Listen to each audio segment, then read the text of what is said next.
Committee ഉണ്ട് കേട്ടോ. അല്ല, അതിന് ഞാൻ പറഞ്ഞു. എന്റെ ബിച്ച കമ്മിറ്റിക്കാരെ കണ്ട മീറ്റിങ്ങിന് തന്നെ പോണം. ആര് വന്നാലും യുവമാര് മാത്രം പള്ളി കയറുകയില്ല. അന്ന് കണ്ട ഇസ്താക്കി ഉൾപ്പെടെ ഇതപ്പം ഒന്ന് കയറി. അച്ചോ, ഞാൻ ഡേസി. ഇസ്താക്കിയാണ് എന്റെ മോളാ.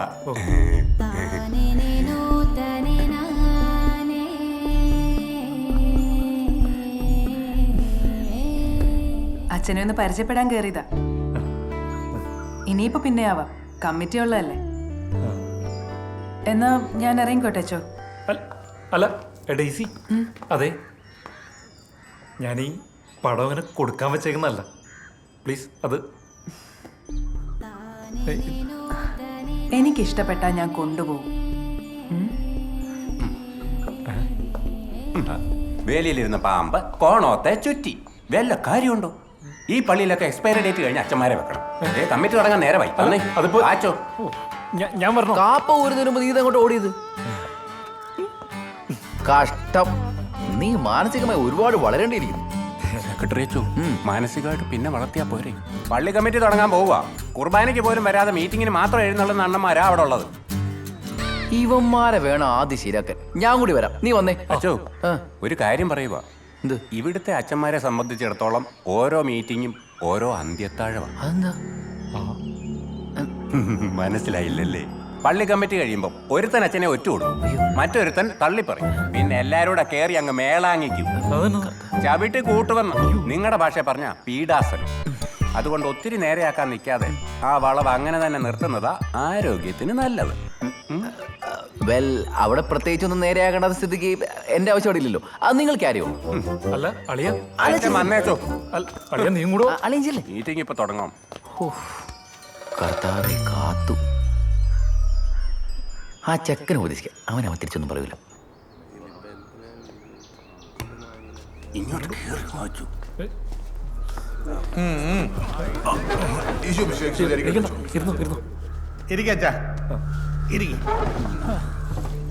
ജപിച്ചോ, ഈ ചെക്കിലെ 2 ലീഫയിലൊന്ന് ഒപ്പിട്ടെ. പിന്നെ സമയം കിട്ടത്തില്ലെന്നേ.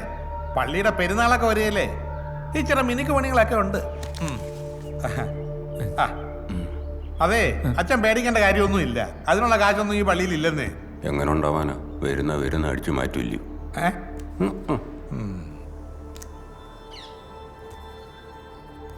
ഒന്നൂടെ.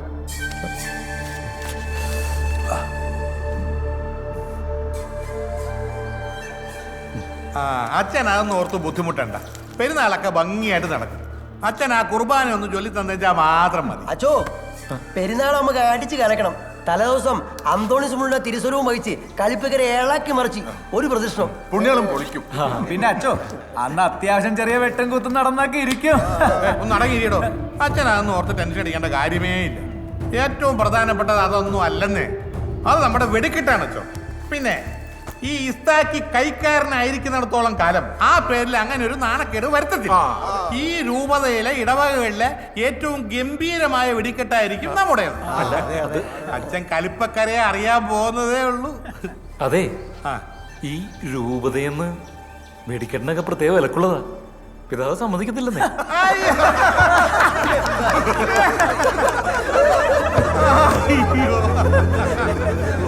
അച്ചോ, ഈ കലിപ്പക്കരയിൽ ഞങ്ങളാണ് രൂപത, ബിഷപ്പാണ് ദേങ്കേരി.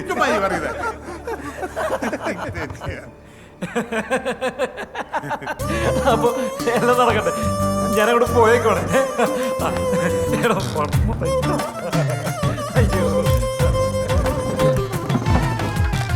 അച്ഛൻ എന്തോ ഒരു അരപ്പരി ഇളകി കിടപ്പുണ്ടല്ലോ.